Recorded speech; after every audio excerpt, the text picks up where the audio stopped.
ya saya Pak pada Prof. Wisnu Aryadi dan mungkin kepada pembina yang lain, selamat datang pada seminar PKL mahasiswa UNJ. Terima kasih atas kesempatan yang diberikan kepada kami, kemudian juga perhatiannya terhadap mahasiswa-mahasiswa kami. Untuk mempersingkat waktu, kita mulai saja ya Faris, ya. Faris untuk 3 orang karena ini sekarang hari Jumat, jadi majunya nggak usah, presentasinya jangan lama-lama. Maaf ini saya sambil megang anak, sambil megang cucu. Cucu. Cucu, saya udah punya cucu nih Pak Wisnu. Belum punya cucu. Ya, terima kasih. Silakan Faris.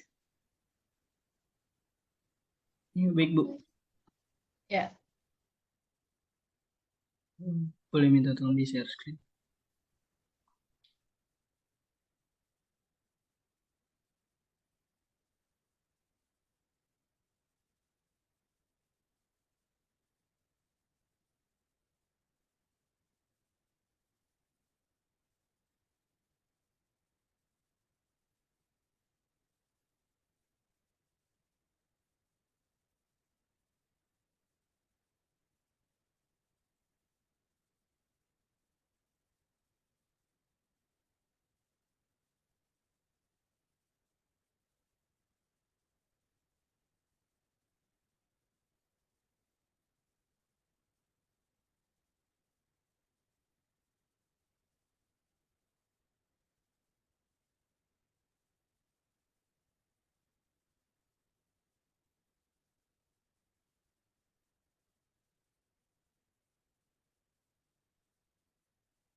Baik, Bismillahirrahmanirrahim.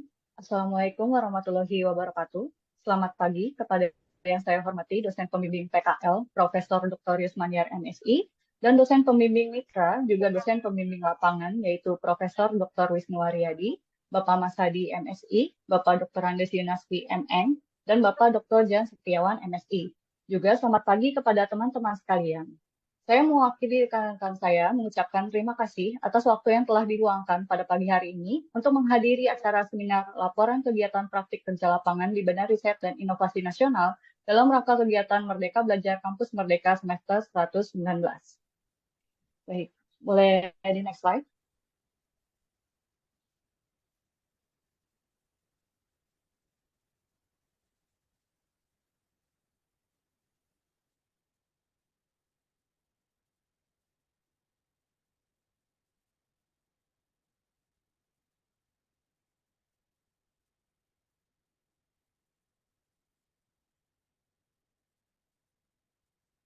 Baik, izin ambil alih.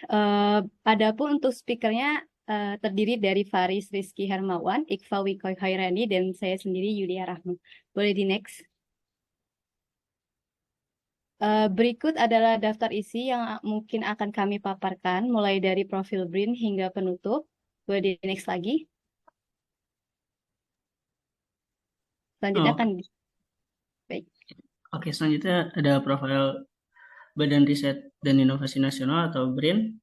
BRIN adalah lembaga pemerintahan non-kementerian yang berada di bawah dan bertanggung jawab kepada Presiden Indonesia dalam menyelenggarakan penelitian, pengembangan, dan pengkajian dan penerapan serta invensi dan inovasi. Bisa di next. Selanjutnya ini ada Pusat Riset Material Maju. Pusat Riset Material Maju sebagai salah satu unit kerja di bawah organisasi Riset Nanoteknologi dan Material atau ORNM menjalankan tugas sebagai pelaksana teknis penelitian, pengembangan, pengkajian, dan penerapan serta invensi dan inovasi dalam bidang material maju. Dan kami melakukan PKL di kelompok penelitian material magnetik dan nanopartikel. Bisa di next. Latar belakang kegiatan magang penelitian. Perangkat elektronik modern beroperasi pada rentang frekuensi tinggi yang rentan menghasilkan interferensi gelombang elektromagnetik sehingga dapat mengganggu operasi sistem perangkat. Pembuatan material penyerap gelombang mikro menyediakan solusi yang efektif untuk permasalahan tersebut karena kemampuan material penyerap untuk menghilangkan kekuatan dielektrik dan kekuatan magnetik dari gelombang elektromagnetik. Pada umumnya, komponen elektronik dipasang pada material polimer yang dapat menyerap gelombang elektromagnetik. Jadi next. Tujuan dari kegiatan magang penelitian itu yaitu mengekstrak silika dari sekam padi, memurnikan silika hasil ekstrak dari sekam padi, sintesis komposit PMMA-ZnO2, dan menganalisis performansi penyerapan gelombang mikrokomposit PMMA-ZnO2. Jadi next. Selanjutnya ada manfaat kegiatan magang penelitian, memberikan informasi terkait ekstraksi silika, memberikan informasi terkait pemurnian silika, menghasilkan komposit PMMA-ZnO2, dan memberikan informasi terkait penelitian komposit PMMA-ZnO2 untuk pengembangan material gelombang mikro lebih lanjut. Bisa di next. Dan ini ada timeline dari magang penelitian yang kami lakukan. Di bulan Juli itu ada ekstraksi silika, di bulan Agustus itu ada pemurnian silika, di bulan September itu ada sintesis ZnO2, dan di bulan Oktober ada sintesis komposit PMMA-ZnO2. Jadi next. Selanjutnya ini ada metode penelitian dari ekstraksi silika. Pertama, sekam padi dibakar lalu di-furnace pada suhu 700 derajat selama 10 jam. Selanjutnya, 10 gram abu sekam padi direndam dengan 80 ml NaOH 3 molar selama 1 jam dengan suhu 95 derajat Celcius. Kemudian filtrat dititrasi dengan H2SO4 5 molar dan ditambahkan 5 molar hingga pH 2 dan ditambahkan N4OH 1,66 molar hingga pH-nya 7. Kemudian gel silika didiamkan selama 24 jam dan disaring. Kemudian silika dikeringkan dalam oven pada suhu 100 derajat selama 5 jam. Jadi next. Kemudian hasil karakterisasi. Yang pertama, karakterisasi dengan FTIR. Puncak di 475 cm mempresentasikan vibrasi asimetris ikatan OSIO. Puncak pada 615 cm mempresentasikan vibrasi renggangan dari CS, dan puncak pada 3000 sampai 3500 cm mempresentasikan vibrasi OH asam karboksilat. Dari analisis FTIR menunjukkan bahwa partikel silika masih memiliki pengotor. Bisa di next. Selanjutnya ada karakterisasi SEM. Bisa dilihat dari hasil SEM tersebut di perbesaran 5000 dan 10.000 tampak bahwa silika yang dihasilkan memiliki struktur morfologi partikel berbentuk butir pada sampel, tetapi tidak seragam karena terdapat beberapa yang menumpuk sehingga bentuk yang berbeda serta ukuran yang lebih besar. Bisa di next.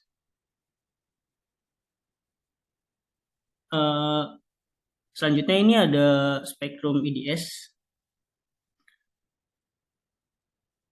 Karakterisasi dengan IDS menunjukkan bahwa sampel terdiri dari unsur Si, O, C, Na, Al, dan S.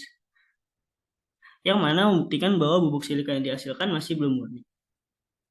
Jadi next. Selanjutnya ada uji performansi absorpsi dari ekstraksi silika tersebut dengan menggunakan VNA atau Vector Network Analyzer. Bisa dilihat di gambar pada pita C, yaitu di frekuensi 5.04 sampai 5.97 GHz dengan nilai reflection loss maksimum sebesar minus 20,9 desibel pada frekuensi 5,93 GHz. Sedangkan pada pita X Sampel memiliki celah pita serapan efektif pada frekuensi 9,7 sampai 11,79 GHz dengan nilai reference loss maksimum sebesar minus 16,1 desibel pada frekuensi 10,6 GHz. Bisa di next. Selanjutnya akan dijelaskan oleh rekan saya, Iqfa. Baik, selanjutnya ada metode penelitian pemurnian silika yang kami lakukan. Jadi untuk proses pemurnian silika itu dilakukan dengan mencuci 10 gram silika dengan 20 ml HCl 37% selama 3 jam pada suhu 90 derajat Celcius. Kemudian silika yang telah diaduk tadi didiamkan hingga suhunya dingin atau hingga suhu ruang, lalu disaring dan dicuci dengan Aquades hingga pH-nya 7. Lalu ketika pH-nya sudah netral, endapan silika tadi itu dikeringkan dengan menggunakan oven. Nah, setelah dikeringkan dengan menggunakan oven, bubuk silika yang telah dihasilkan itu digerus dan disaring menggunakan mesh 200 untuk dikarakterisasi. Nah, boleh di next. Nah, selanjutnya ada hasil karakterisasi dari silika murni. Yang pertama itu karakterisasi menggunakan XRD. Nah, karakterisasi menggunakan XRD ini dilakukan untuk mengetahui kristalinitas dan fasa yang terbentuk dari pemurnian silika. Difraktogram XRD ini menunjukkan adanya puncak difraksi yang lebar pada posisi 2 theta di 22,87 derajat. Nah, puncak yang lebar ini menandakan bahwa partikel yang dihasilkan berukuran sangat kecil dan memiliki struktur yang tidak lengkap. Sehingga dari difraktogram ini dapat disimpulkan bahwa partikel silika terdiri dari struktur amorf dengan presentasi yang tinggi. Boleh di next. Nah, selanjutnya karakterisasi yang dilakukan adalah FTIR. Nah, karakterisasi ini dilakukan untuk mengetahui gugus fungsi yang terdapat di dalam silika. Nah, spektrum FTIR ini menunjukkan adanya puncak pada bilangan gelombang 475 per cm yang merepresentasikan vibrasi perubahan asimetris ikatan OSIO. Lalu puncak pada 811 per cm merepresentasikan vibrasi ulur simetris dari ikatan SIOSI. Lalu puncak pada 1098 per cm merepresentasikan vibrasi ulur simetris dari ikatan siloksan pada SIOSI. Dan puncak pada 1640 per cm merepresentasikan vibrasi tekuk dari gugus OH. Lalu puncak pada 2363 per cm merepresentasikan vibrasi ulur ikatan SI dengan H atau silan. Dan yang terakhir, puncak pada 3459 per cm merepresentasikan vibrasi ulur dari SiOH yang berikatan hidrogen. Nah, berdasarkan analisis dari FTIR, dapat diketahui bahwa partikel silika yang dihasilkan ini bersifat higroskopis karena dapat membentuk ikatan hidrogen dengan uap yang berada di udara. Boleh di next. Kemudian dilakukan karakterisasi dengan menggunakan SEM untuk mengetahui morfologi dari partikel silika murni yang dihasilkan. Nah, mikrograf SEM ini menunjukkan bahwa partikel silika memiliki bentuk dan ukuran yang tidak beraturan. Selain itu, partikel tampak teraglomerisasi juga. Nah, analisis ini mendukung data XRD, yaitu partikel dari silika memiliki struktur amorf. Boleh di next.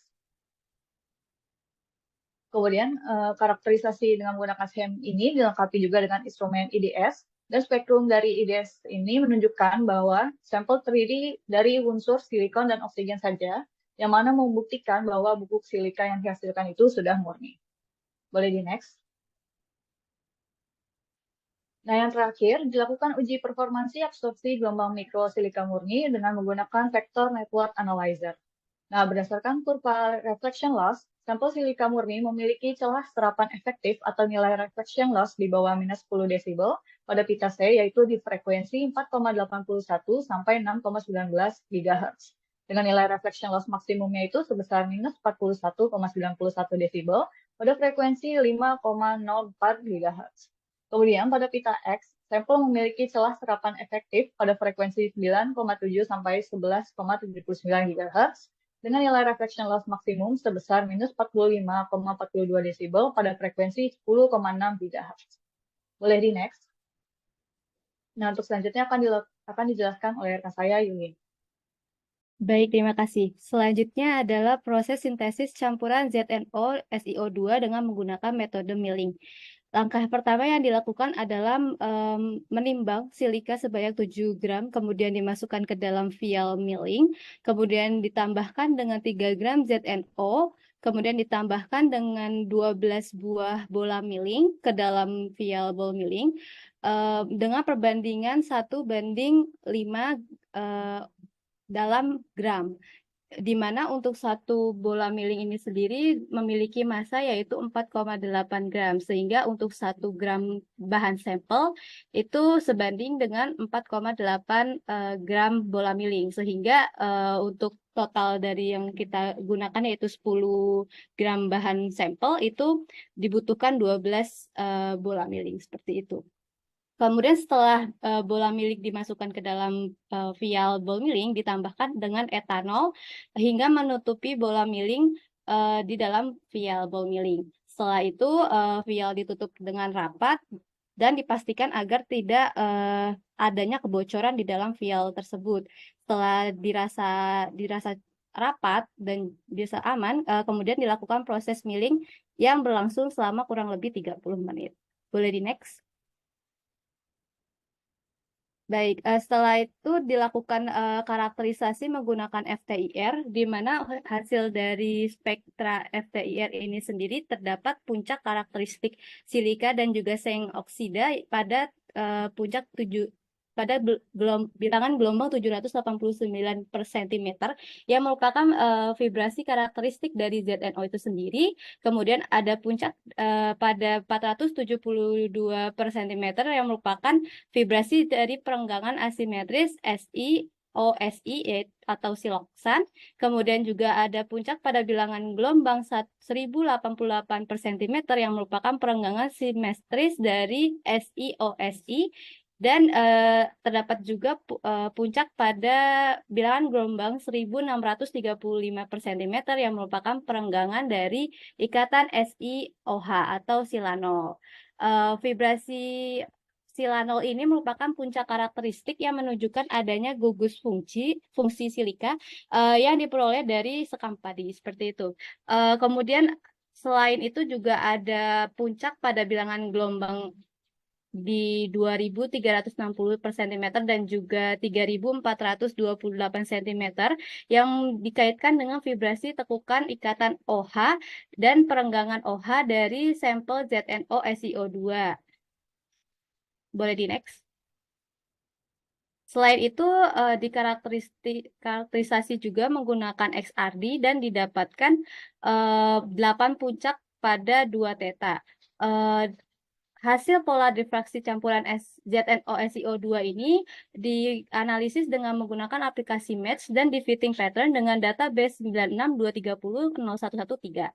Dari hasil fitting ini didapatkan 8 puncak yang muncul dalam 2 theta, yakni di 31.72 derajat, 34.37 derajat, 36.20 derajat, 47.50 derajat, 56.64 derajat, 62.82 derajat, 67.90 derajat, dan yang terakhir 69.0,3 derajat. Dengan masing-masing nilai indeks Millernya yaitu 1.100, 002, 101, 012, 110, 013, 112, dan 201.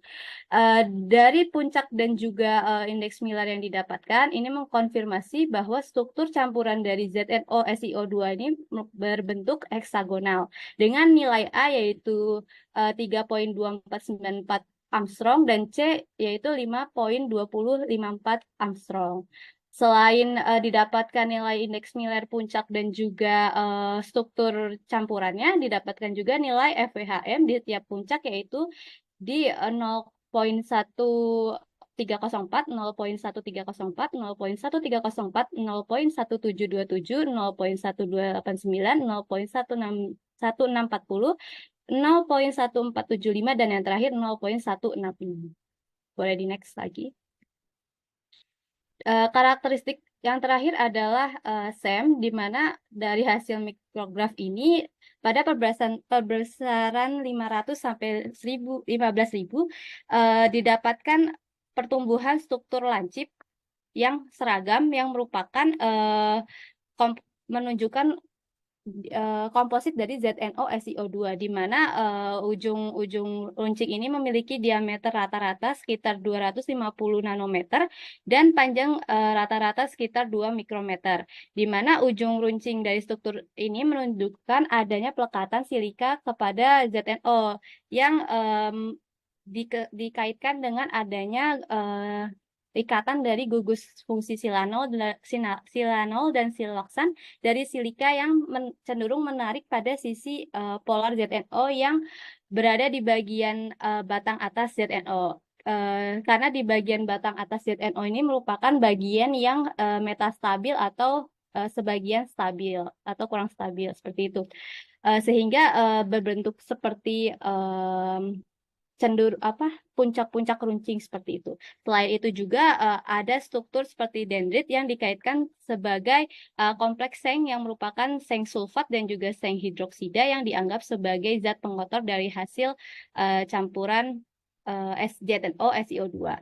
Sebelumnya mohon maaf Ibu dan juga Prof dan juga Bapak pembimbing lainnya, dikarenakan Zoom-nya sudah mau habis, mungkin kita akan rejoin lagi di link yang sama, dikaitkan dengan kompleks seng seperti seng sulfat dan juga seng hidroksida yang dianggap sebagai pengotor. Boleh di next lagi.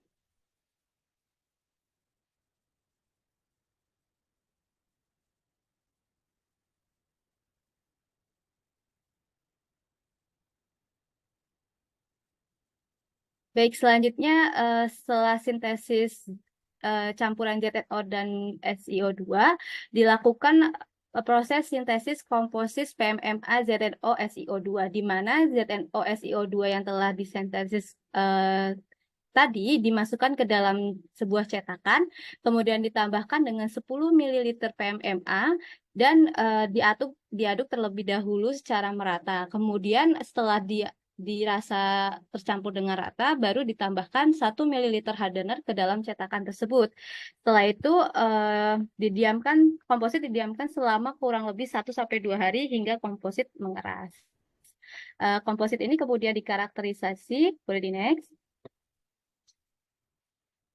Dikarakterisasi performansi absorpsi kompositnya, di mana untuk komposit ini kita menggunakan 2 komposisi, yaitu massa dari ZNO SiO2 4 gram dan juga massa dari ZNO SiO2 5 gram. Hal ini bertujuan untuk mengetahui perbandingan performansi absorpsi di perbandingan massa ZNO SiO2 seperti itu. Dari hasil performansi absorpsi komposit ini pada C-band, di mana hasil menunjukkan bahwa komposit dengan massa ZNO SiO2 yang memiliki massa lebih sedikit, yaitu 4 gram, memiliki serapan optimum gelombang mikro pada frekuensi 6.13 GHz dengan kemampuan serapan sebesar minus 18.90 desibel. Sedangkan untuk komposit dengan massa ZNO SiO2 5 gram, itu memiliki serapan optimum gelombang mikro pada frekuensi 6.08 GHz dengan kemampuan serapan sebesar minus 12.59 desibel. Hal ini berlaku juga untuk X-band. Boleh di next. Pada X-band, di mana pada X-band ini sendiri hasil komposit dengan massa ZNO SiO2 4 gram memiliki serapan optimum gelombang mikro pada frekuensi 11.78 GHz dengan kemampuan serapannya sebesar minus 13.19 desibel. Sedangkan untuk komposit dengan massa ZNO SiO2 5 gram memiliki serapan optimum gelombang mikronya pada frekuensi 11.73 GHz dengan kemampuan serapan sebesar minus 12.16 desibel. Hal ini berarti bahwa komposit dengan massa ZNO SiO2 lebih sedikit memiliki serapan gelombang yang lebih tinggi dibandingkan dengan komposit dengan massa campuran ZNO SiO2 yang lebih banyak.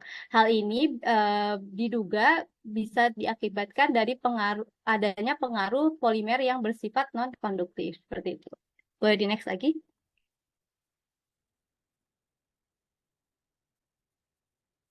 Lagi, oke.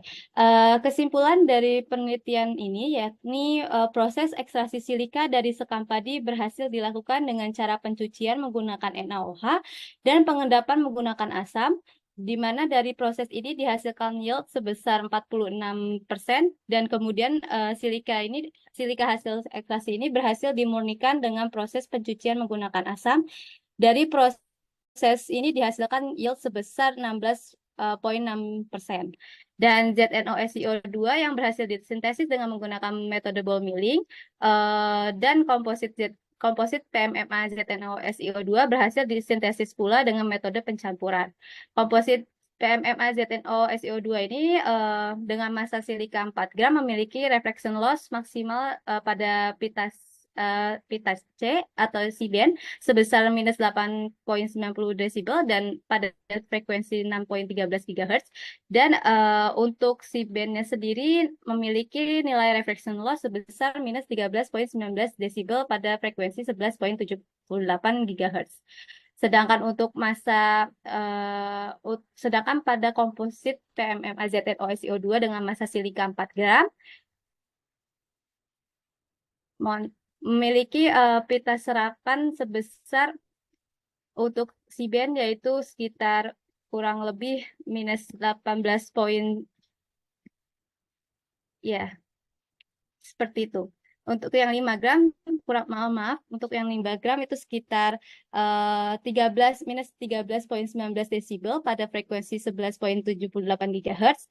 Dan untuk yang 5 gram itu sekitar minus 12,16 desibel pada frekuensi 11,70 GHz. Boleh di next lagi. Sekian presentasi dari kami. Kurang lebihnya kami mohon maaf. Akhir kata, wassalamualaikum warahmatullahi wabarakatuh. Saya kembalikan ke Bu Yusmaniar.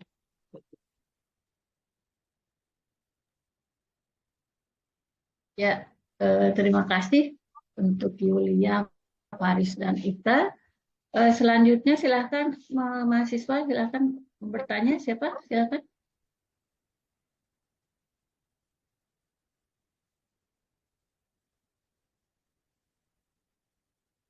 Ayo, siapa?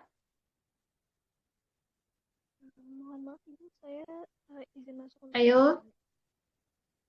Itu Mana ada yang mahasiswanya? raise hand, Bu. Ya, Prof Yus itu ada Sinta raise hand. mana-mana. Oh iya, Sinta. Silahkan Sinta. ya baik. Sinta, ya. Terima kasih banyak Bu untuk kesempatannya. Apakah suaranya terdengar dengan jelas? Suaranya yang keras, Sinta, nggak terdengar. Oh iya, cek. Baik Ibu, terima kasih untuk kesempatannya. Saya Ya. izin bertanya untuk tadi dipresentasikan disebutkan di bagian sintesis ZNO-SiO2 disebutkan bahwa ada terkait EIM itu HEM gitu Bu. Jadi mohon untuk dijelaskan lebih lanjut. Seperti itu Bu, terima kasih. Assalamualaikum warahmatullahi wabarakatuh. Ya, kurang jelas Ibu ya. Tapi nggak apa-apa. Mungkin sama Yulia, Faris, dan Ika bisa menangkap ya pertanyaannya. Silakan jawab. Siapa yang menjawab? Ya, baik Bu. Mungkin langsung dijawab saja pertanyaan dari Ya. Sinta. Ya, jadi tadi pertanyaan dari Sinta itu terkait HEM ya. Ya, sambil sambil lanjut terkait apa itu HEM. Nah, jadi HEM itu sesuai namanya, yaitu High Energy Milling. Itu adalah mesin mill berenergi tinggi dengan frekuensi perputaran mesinnya itu sebesar 1000 RPM atau revolusi per menit. Nah, kelebihan dari mesin ini itu dapat melakukan sintesis nanomaterial secara top-down dengan waktu yang relatif cepat. Tetapi karena tingginya energi yang dihasilkan, mesin ini juga rentan mengalami kenaikan suhu yang bisa saja merusak sampel ataupun mold dan vial yang digunakan. Nah, jadi penggunaan HEM ini itu sangat penting untuk mempelajari sifat dari material yang akan diproses dengan HEM. Jadi seperti itu sih. Apakah sudah menjawab? Oke, terima kasih Iva. Selanjutnya, mahasiswa yang lain silakan.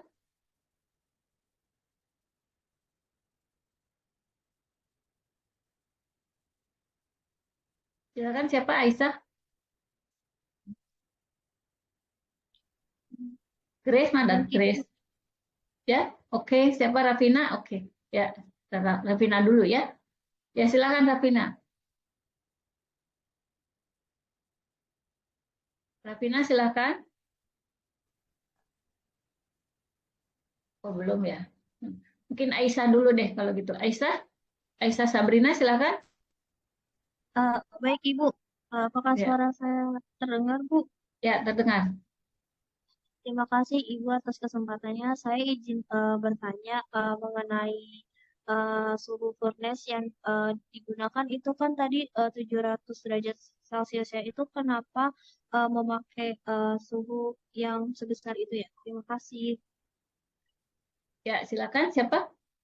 Faris atau Yulia? Ya Bu, saya Bu. Ya.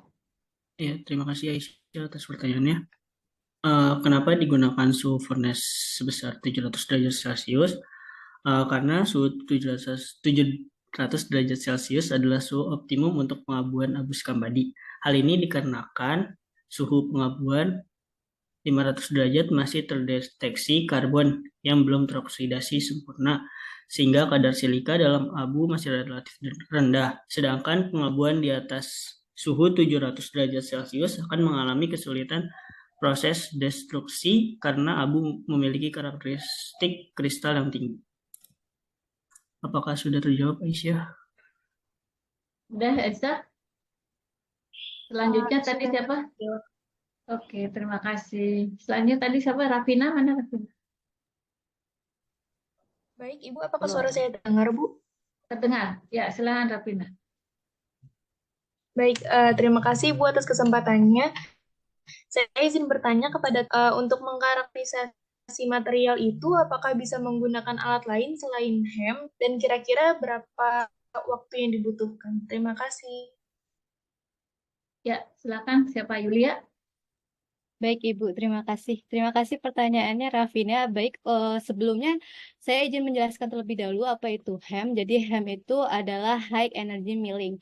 Jadi HEM ini bukan sebuah instrumen karakterisasi, tapi HEM ini adalah sebuah alat untuk mencampur maupun untuk membuat ukuran material menjadi lebih kecil seperti itu. HEM ini sendiri adalah sebuah mesin milling yang memiliki energi tinggi dengan frekuensi putarannya sebesar 1000 rpm per menit seperti itu. Dan kelebihan dari mesin ini itu dapat melakukan sintesis nanomaterial dengan cara top down dengan waktu yang relatif lebih cepat karena tingginya energi yang dihasilkan.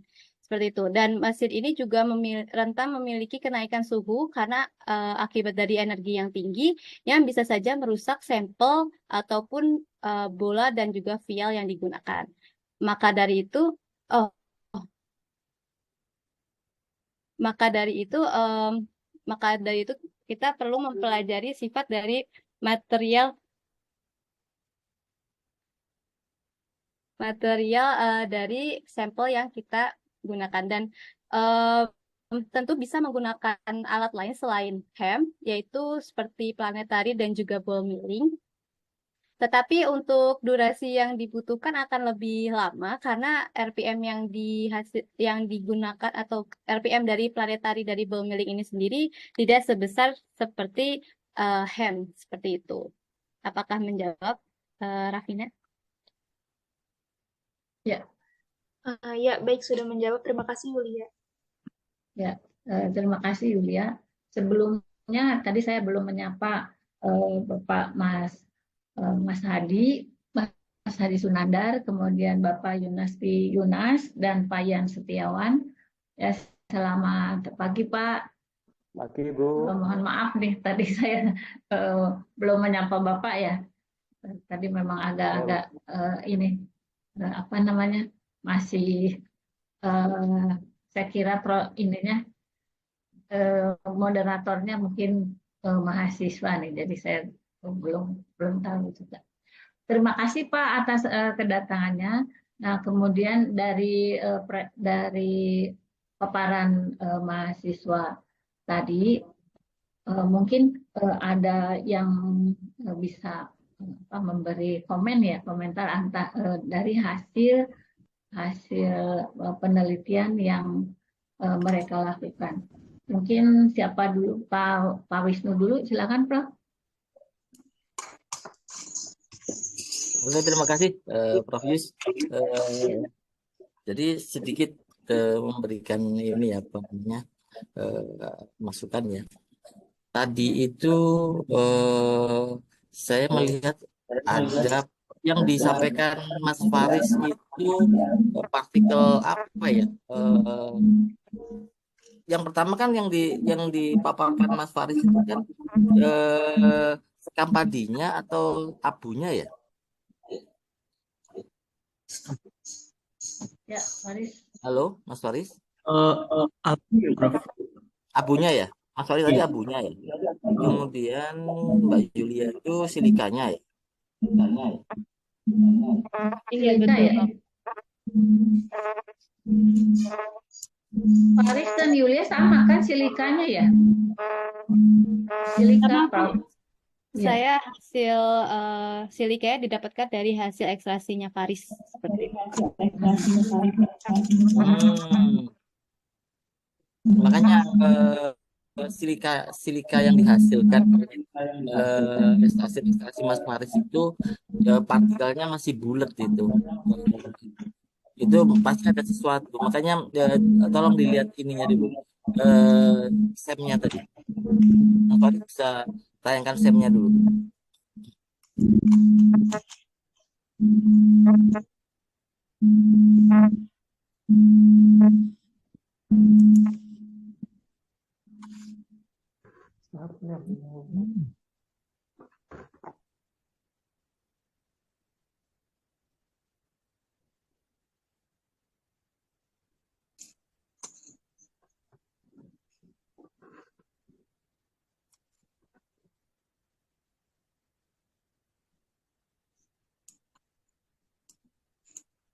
Ini waktunya masih lama nggak di Zoom-nya? Sampai jam 10. Oke, ya, jam 10 ya. Oke, cukup. Nah, ini kan kelihatannya kan masih partikelnya ya relatif bulat ya.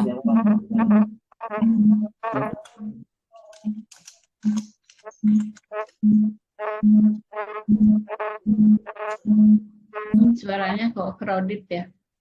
Iya, kayaknya crowded banget ya. Iya. Pak, ini ininya siapa? Tolong dimatikan dulu mungkin Pak Yunasri itu. Ya, tapi udah mute kok. Ya, kayak ada feedback Iya. dari sinyal. Gak apa-apa. Oke. Ini kan partikelnya cukup bagus ya, bulat ya. Nah, ini kalau dari IDS-nya apa aja kandungannya? Itu Prof, ada SI, O, Ada SI, ada C, ada Na, ada Al, dan ada S. ya.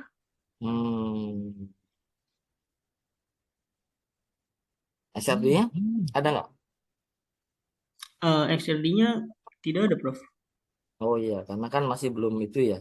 Ya, masih Iya. belum. Cuman di sini apa namanya dari FTIR-nya coba lihat tadi gugus apa aja yang muncul tadi?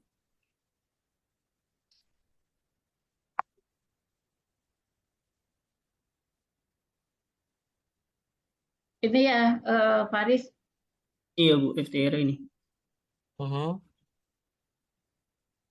Oh iya ya, itu ya kalau metal tuh rata-rata kan di bawah 1000 ya, itu 615 sama 475 itu kita nggak tahu ya apa ya, Iya. eh, oksida apa gitu ya. Cuman di sini kan pada saat kamu apa namanya menginterpretasikan itu minimal harus ada referensi ya, Faris ya. Oh, iya, Prof. Ini contohlah gugus OH itu kan higroskopik tuh yang di 3000 sekian tuh ya. Itu juga ada referensinya nanti di 2000, di 1000, 1600, 1400, 1100 itu dikasih referensinya ya. Ya, baik, Prof. Oke. Ya. Nah, ini yang membedakan antara Mas Faris sama Mbak Julia ya, yang terkait Ya. dengan silikanya. Nah, ini berarti memang belum pure silika, ya kan? Belum murni silika, pasti masih ada oksida lain sehingga bentuk partikelnya itu masih relatif bulat-bulat. Nah, cuman Iya, nggak tahu apa namanya metal oxide apa yang muncul di apa namanya di sampelnya Mas Faris ya. Nah, oke, lanjut yang Mbak Yulia tadi. Nah, sebentar, yang spektrum ininya sudah ada apa namanya VNA-nya. Nah, ini nih. Belum. Seperti ini. Nah, VNA-nya ini, nah ini memang cocok untuk si band sebenarnya ya. Iya, Bagus Bro. sudah pola difraksinya si band itu bagus. Sementara pada saat yang X band itu bentuknya kayak ini artinya menandakan bahwa eh, partikelnya ini nggak seragam. Jadi bentuknya kayak apa namanya rumput terbalik gitu Iya. ya. Iya, biar Ini partikel yang nggak seragam, bentuknya kan seperti itu. Jadi, ya, memang biasanya sih kalau memang mau diambil garis lurusnya ya harus di trin line ya, harus di trin line kalau yang ini ya. Iya. Tapi yang bagus itu memang di C-band. Itu gak apa-apa kamu pakai yang ini dan tunjukkan bahwa memang ini adalah apa namanya bentuk dari perbedaan dari ukuran partikel yang kan penyerapan gelombang itu ada dua kategori ya. Faktor ekstrinsiknya itu adalah faktor internal dari material ya, material yang ada.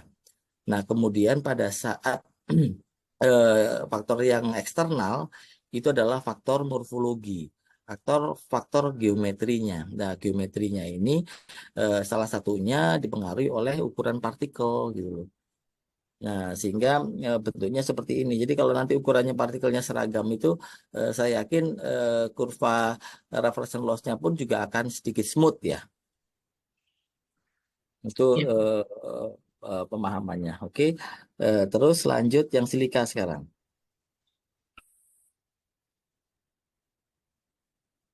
Nah, ini yang silika murni ya. Sebentar, silika tadi, yang silika murni.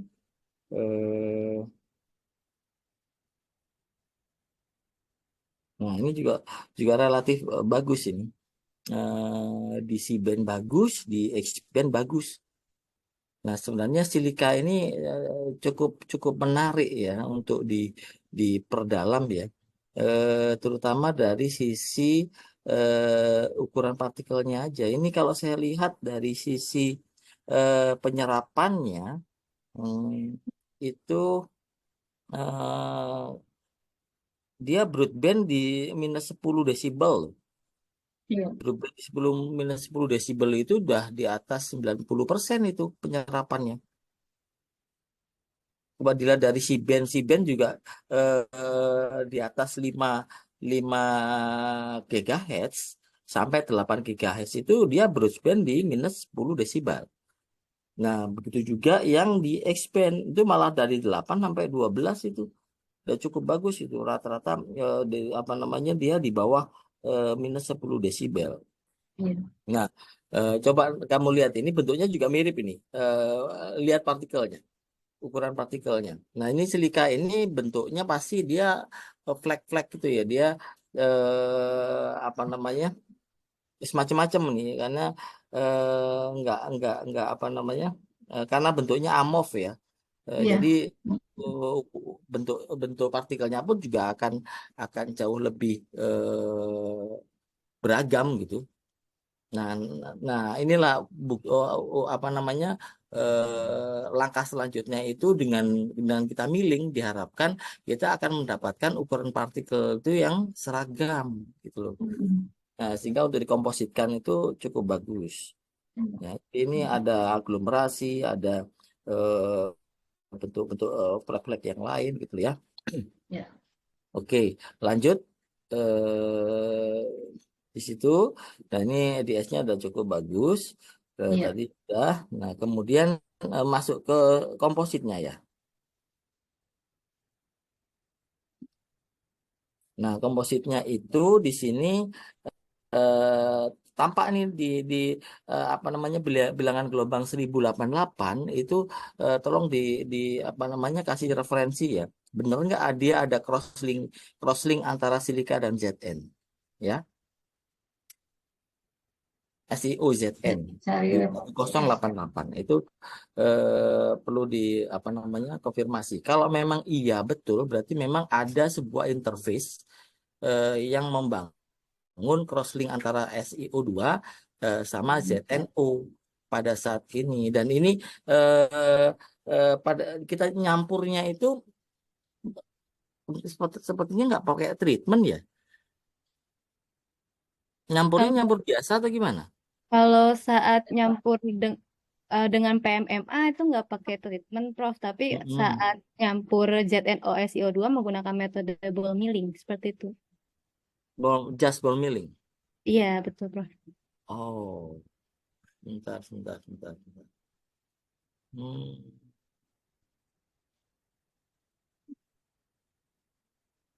Ya aku masih agak confused ya. Karena proses crosslink itu muncul pada saat akan terjadi terjadi setelah proses treatment ya. Eh, Kalau ball mill itu bisa terjadi kalau energi entalpi yang diberikan apa namanya ball mill itu sendiri itu melebihi apa namanya energi ionisasi dari materialnya. Coba ini apa namanya rasionya berapa pada saat nyampur? Untuk SiO2 sendiri 7 gram, ZNO-nya itu 3 gram, Prof. Terus bola-bolanya berapa? Bolanya itu 12 buah, Prof. 12 buah. Iya, Oh, mungkin bisa jadi. Berapa lama? 30 menit, Prof. 30 menit. Iya. Kalau 12 itu 10 bola-bolanya 12 kali 4 itu berarti kan 48. 48 itu tadi 10 ya. Ya hampir 1:5 ya. Iya, Iya, betul. 1:4 itu proses untuk mechanical alloy sebenarnya. Jadi pembentukan fasa secara mekanik. Ya mungkin saja bisa terjadi karena impactnya sangat tinggi kan. Jadi mungkin ada crosslink di situ. Tapi memang perlu di itu ya. Dan ini terlihat memang brute span ya, brutes ya di FTIR-nya terlihat brutes dan dia Prof, tidak tajam itu sekali. pakai ball mill apa pakai hand? Nah Pakai ini pakai hand, apa? Pak. Hem itu apa? Hem kan? Hand. Hem kita kan? Iya, High betul, energy Pak. mill kan? Iya. Bisa jadi. Ini apa namanya? Eh, itu kan dari FTIR itu bentuknya itu nggak tajam gitu. Dia nge-broach ya. Itu mungkin bisa juga pertanda ada nukleasi dari pertumbuhan antara interface ZNO dan SiO2. Cuman kalau dilihat dari SRD-nya seperti apa? Coba lihat. SRD-nya ada. Mhm. Puncak di bawah 30 derajat itu apa? Puncak apa itu? Teridentifikasi nggak? Nggak Soalnya Nggak teridentifikasi. ada. yang merah-merah ini kan ZNO nih, ya Tidak kan? teridentifikasi, Prof. Nah, nanti perlu tuh diklarifikasi. Itu mungkin itu interface-nya antara SiO-ZN itu kelihatannya. Soalnya kan kalau silika jelas-jelas amorf gitu loh ya. Iya.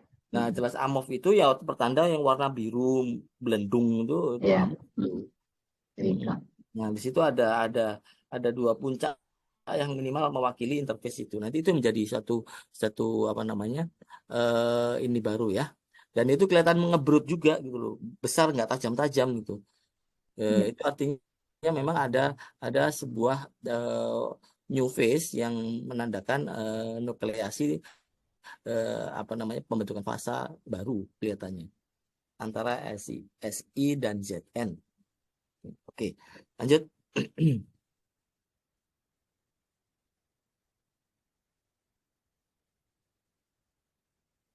Nah, PMMA, oke. Nah, di sini pada saat dicampur dengan polimer, artinya sudah tidak lagi mengalami seperti itu ya, rumput gitu ya, udah mulai Iya, ya. kecil-kecil. Ini menandakan distribusi partikelnya itu rata tuh di dalam PMMA itu. Hmm. Seharusnya kan bagusnya memang seperti ini, Oh, ya. ya kan? Ya. Hmm. Dan itu 4 gram itu mewakili apa? Jumlah totalnya berapa? Jumlah total untuk apa, Prof? Kompositnya. Jumlah total kompositnya berapa? Jadi Itu kan untuk 4 gramnya itu kan ZNU SiO2 kan? ya betul, Prof. Ya, jumlah totalnya berapa? Kalau untuk jumlah totalnya kurang tahu ya, Prof, karena untuk PMMA sendiri kan dalam bentuk cair, Prof. Mm-mm. Jadi Volumenya berapa? volumenya untuk PMMA 10 ml dan hardenernya 1 ml, Prof. Oke, 10 ml, anggap aja 10 ml dia punya punya Berat BG jenis. berapa itu PMMA. Iya, dihitung Nah, berat itu bisa jenis. ketemu tuh Ya, ya. beratnya. Nah, itu nanti akan menjadi rasio. Jangan jangan nanti ini 4 gram kita nggak tahu rasionya berapa banding berapa ya. Sekian Ya. persen fillernya, sekian persen polimernya gitu loh maksud aku. Bisa Baik. kamu hitung ulang. Ya.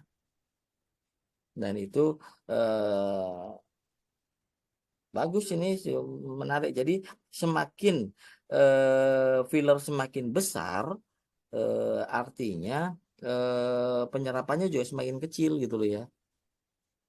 Iya. Mm-mm. Jadi ada titik optimum dari apa namanya itu ya, dari apa komposit ini. Nah, tapi nanti kalau umpama ditanya, kalau tanya, lo itu silika murni aja bagus itu broadband di 10 desibel. Kenapa kok ditambah polimer jadi semakin kecil gitu loh? Eh, apa alasannya? Coba, aku pengen tahu. Kalau sepengetahuan saya, Prof, karena kan polimernya itu tidak bersifat konduktif ya, Prof. Jadi kayak eh, ada pengaruhnya juga dari sifat ekstrinsiknya dari polimer Mhm. tersebut. Mhm. Itu Iya, dari Prof. dari segi hasil, ya kan? Itu Betul. dari segi hasil. Sementara dari sisi hasil hasil apa namanya reflection loss-nya ya, ya itu kan karena pengaruh penambahan PMMA, ya kan? Otomatis dia akan mengurangi kadar fillernya kan. Nah, sementara silika murni itu yang bisa kamu lihat itu yang tadi minus broadband di minus 10 desibel. Nah, sekarang kalau ini saya tarik, itu broadbandnya itu di sekitar minus 8. Paham nggak kira-kira broadbandnya di minus 8, paham nggak? Umpama di minus 8 desibel itu tak kasih garis lurus, ya, memanjang sepanjang frekuensi, itu akan tercover semua itu serapannya. Itu namanya broadband, ya kan? Jadi kayak Nah, rata-rata gitu ya, Prof. Ya itu di di 5 GHz itu dia keserap di minus 8, 5,5 8 juga. Terus itu namanya broadband. Jadi di semua frekuensi itu dia terserap sebesar minus 8 desibel. Itu namanya broadband. Sementara yang kamu tunjukkan puncak-puncaknya ini namanya resonance band atau resonance absorber. Dia apa namanya penyerapan yang berada pada frekuensi-frekuensi tertentu gitu loh. Jadi kalau nggak di frekuensi itu, yang lain dia akan mengalami penurunan penyerapan gitu. Yang paling besar di frekuensi apa namanya berapa ini? Eh, 6 sama Oh, 6. di 12. Bukan. Di 6 semua, 6, Prof. ya di 6 kan rata-rata ya di 6. Ya. Kalau ini kan di band semua ya. Nah, itu kan masalahnya kenapa ditambahkan polimer sementara pakai silika murni aja udah cukup bagus gitu loh. Kenapa ditambahin mau jadi turun dong gitu. Itu alasannya apa? Mungkin saya izin menjawab, Prof. Ya, boleh. Jadi karena kalau misalnya silika murni saja itu kan tidak aplikatif ya, Prof. Sedangkan kalau kita menggunakan polimer itu seperti yang tadi di latar belakang, di mana komponen elektronik itu biasanya disematkan pada polimer gitu, Prof. Tepat, itu Jadi, namanya mudah bentuk. iya, seperti itu. Itu namanya mudah bentuk. Bagus, ya itu alasan utamanya. Nah, sementara performance-nya dia akan menurun ya otomatis karena dia menambahkan polimer gitu loh. Ya. Di apa namanya, dari komposisi yang pure silika sama yang polimer itu berbeda. Oke, lanjut. Bagus. Itu jawaban. Jadi jangan sampai nanti miss itu ya. Terus lanjut. Yang tadi setelah ini apa? Yang C-band ya. Oh, yang X-band ya.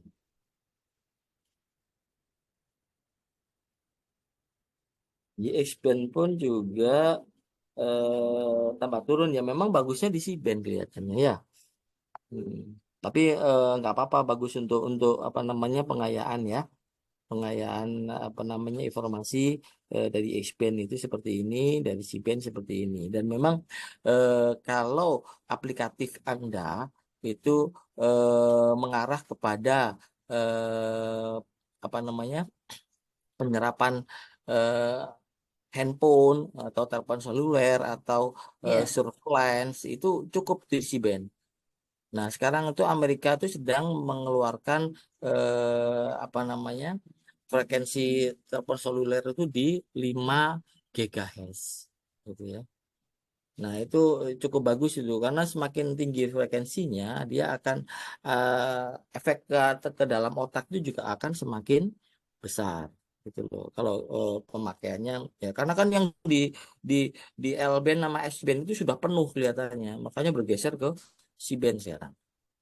Itu udah cukup bagus. Oke, mungkin dari saya cukup seperti itu ya. Nanti itu menjadi catatan ya untuk apa selanjutnya. Dan kalau bisa nanti tampilkan gambar prototipe-nya, artinya bentuk lembaran-lembarannya itu seperti apa sih gitu. Itu yang bisa menarik untuk itu secara aplikatif ya. Oke, terima kasih Prof Yus. Saya pikir cukup dari saya. Mungkin dari Pak Yunus sama Pak Mas Hadi silakan. Mungkin ada tambahan terkait dengan FTIR atau terkait dengan reflection loss-nya. Pak Mas Hadi itu yang reflection loss yang lebih paham ya. Silakan Pak. Oke, terima kasih. Ya, terima kasih Prof Wisnu. Selanjutnya silakan mungkin ada yang mau memberi komentar tadi Pak tentang apa tadi yang Pak ini siapa Pak? Oh ya Pak Yunasfi silakan. Ya, terima kasih Bu Yus. Assalamualaikum warahmatullahi wabarakatuh. Waalaikumsalam. Saya pertama-tama saya ucapkan terima kasih kepada Bu Yus yang telah memberikan kesempatan dan juga Pak Prof Wisnu yang memberikan kesempatan juga. Dan juga saya ucapkan selamat kepada ketiga mahasiswa IPA, Yulia dan Faris yang sudah selesai melaksanakan PKL-nya di BRIN. Untuk ini saya ingin tahu dulu judulnya, tolong ditampilkan dulu apa si IPA atau Yulia.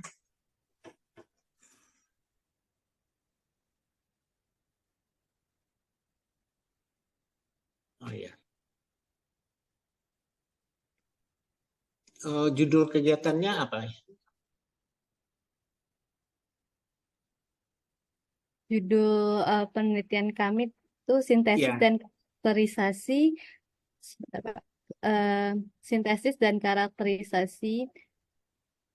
komposit PMMA ZnOSiO2 dengan silika bersumber dari sekam padi sebagai aplikasi penyerap gelombang mikro dengan metode ball milling. Sebelumnya mohon maaf Pak, kita tampilin di slide. Iya, makanya saya kok bingung judulnya apa sih gitu. Terus dengan ya Pak, mohon maaf Pak, sepertinya Zoom-nya akan mati lagi. Ya. Mohon maaf sekali lagi Pak. Dalam proses ya. Kemudian ini kan judulnya untuk penyerap gelombang ya. Iya Pak. Untuk penyerap gelombang. tentu berapa kemampuan serapan daripada bahan tersebut. Jadi bukan dari nilai LR. Jadi nilai LR itu dikonversi untuk mendapatkan nilai berapa serapan dari besarnya reflection loss daripada bahan itu. Nah, cuman ya itu yang perlu ditambah untuk dilengkapi kalau untuk TA Untuk nanti. tugas akhir, ya. Ya, nah, hanya itu Bu yang bisa saya sampaikan karena semuanya udah komplit disampaikan oleh Prof. Wisnu. Saya hanya menambahkan saja sedikit. Ya, terima kasih Pak Yunas. Ya, Bu, Ini makasih, memang Bu. sebagian dari pekerjaan mereka nanti yang akan dilanjutkan untuk tugas akhir, yang masing-masing punya komposit sendiri-sendiri yang berbeda, Pak Yunas ya. Iya, betul. Terima kasih Pak Yunas. Mungkin mohon maaf nih saya tidak ini ada trouble. Begitu juga terima kasih Pak Mas Hadi. Mohon maaf nih Pak Mas Hadi. Sama-sama Bu. Iya, terus Pak Ian, mohon maaf nih. Mungkin nanti dilanjutkan diskusinya ya di tempat di BRIN ya, Yulia, Iva dan Faris dan saya mungkin juga bisa hadir ya. Mohon maaf Pak Yunas. Terima kasih atas kesempatan yang diberikan kepada mahasiswa, Pak Yunas, Pak Mas Hadi, Pak Ian, Pak Wisnu yang mau menerima mahasiswa kami. Mungkin kita akhiri dulu saja ya pertemuan ini ya Pak, karena akan lanjut dengan mahasiswa dari departemen yang lain. Terima kasih Pak Yunas, Pak Mandi, Pak Yan, mungkin Prof. Wisnu ya. Assalamualaikum. Mohon maaf juga ya Bu. Terima kasih banyak Bu. Ya, mohon maaf nih. Ya, Assalamualaikum. Terima kasih Pak Yunas. Nah, Makasih Pak. terima kasih Pak. Ya. Sama-sama ya. Iya Pak. Bapak boleh Pak silahkan karena kami akan berlanjut ke mahasiswa yang lain. Ya. Oke. Ya Bu, lanjut Bu. Terima kasih Bu. Iya Pak. Dulu ya Bu. Iya. Ya.